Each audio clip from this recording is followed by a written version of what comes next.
भगवान को जानने की इच्छा, कथा सुनने की इच्छा, भगवान के भक्तों से मिलने की इच्छा, ब्रह्म विद्या जानने की इच्छा, ये कहां से होती है? जब चेतना में सत्व का उत्कर्ष होता है। तमोगुणी आदमी को नहीं होगी, ब्रह्म जिज्ञासा नहीं हो सकती।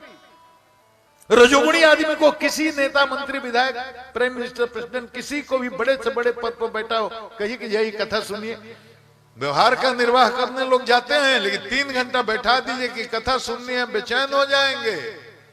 मजबूरी में बैठना भी पड़े तो जो बुलाए हैं उनको तो 3 घंटे वो गाली ही देते रहेंगे मन में।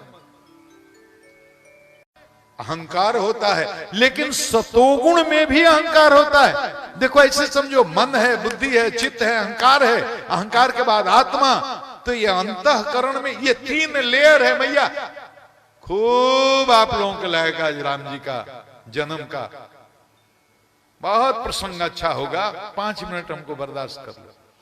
देखो ये दिखाई देता है, ये तमोगुणी आदमी को भी दिखाई देगा, रजोगुणी आदमी को भी दिखाई देगा, सतोगुणी आदमी को दिखाई देगा। ये पंचभौतिक शरीर सबको दिखाई देता है, स्थूल है, स्थूल नजरों से, आंखों से दिखाई देगा।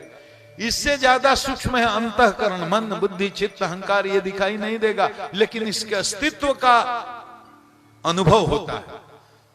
पूरे दुनिया में कोई ऐसा माई का लाल डॉक्टर पैदा नहीं हुआ कि ऑपरेशन थिएटर में आपके शरीर के 1 करोड़ टुकड़े कर दे, किडनी निकाल कर दिखा देगा ये किडनी है, हार्ट निकाल कर दिखा देगा ये हार्ट है, ब्रेन निकाल कर दिखा देगा ये ब्रेन है।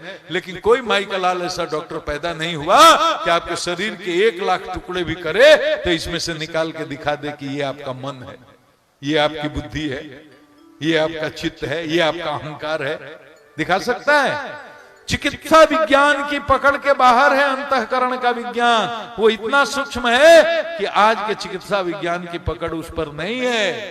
लेकिन हमें अनुभव होता है कि मन है, मन करता है रोने का, मन करता है हंसने का, मन कभी उदास होता है, मन कभी प्रसन्न होता है, मन करता है कभी पुआ खाने का, मन करता है रसमलाई खाने का, मन आप लोगों का करता है कभी पतोहिया के कूटी, पतोह को मन करता है कि सास के मुंह बकोटी। अरे मन खराब होता है, मन अच्छा होता है, हम जानते हैं कि मन है, कभी उदास, कभी खुश, कभी प्रसन्न, कभी क्रोध, कभी गुस्सा। हम अनुभव से जानते हैं कि मन है, दिखाई नहीं पड़ता। बुद्धि अनुभव से जानते हैं, हम निर्णय लेते हैं ना, अच्छा बुरा कुछ भी जो निर्णय ले रहे हैं,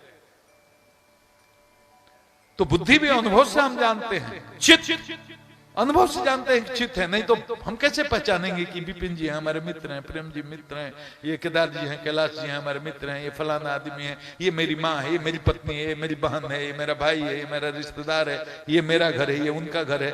ये स्मृति कहाँ रहती है? चित्त में। अगर स्मृति गायब हो जाता आदमी पागल, पहचान ही नहीं पाएगा किसी को।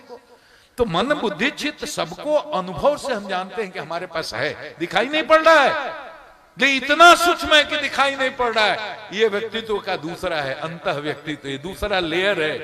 लेकिन उसके भीतर बहुत सूक्ष्म है, वो है आत्मा, उसका अनुभव भी नहीं होता। हम आत्मा है ये अनुभव भी नहीं होता। उस आत्मा का भी अनुभव हो, इसलिए मन का सूक्ष्म होना जरूरी है। उस आत्मा का अनुभव हो, इसलिए चित्त में सत्व का उत्कर्ष होना जरूरी है।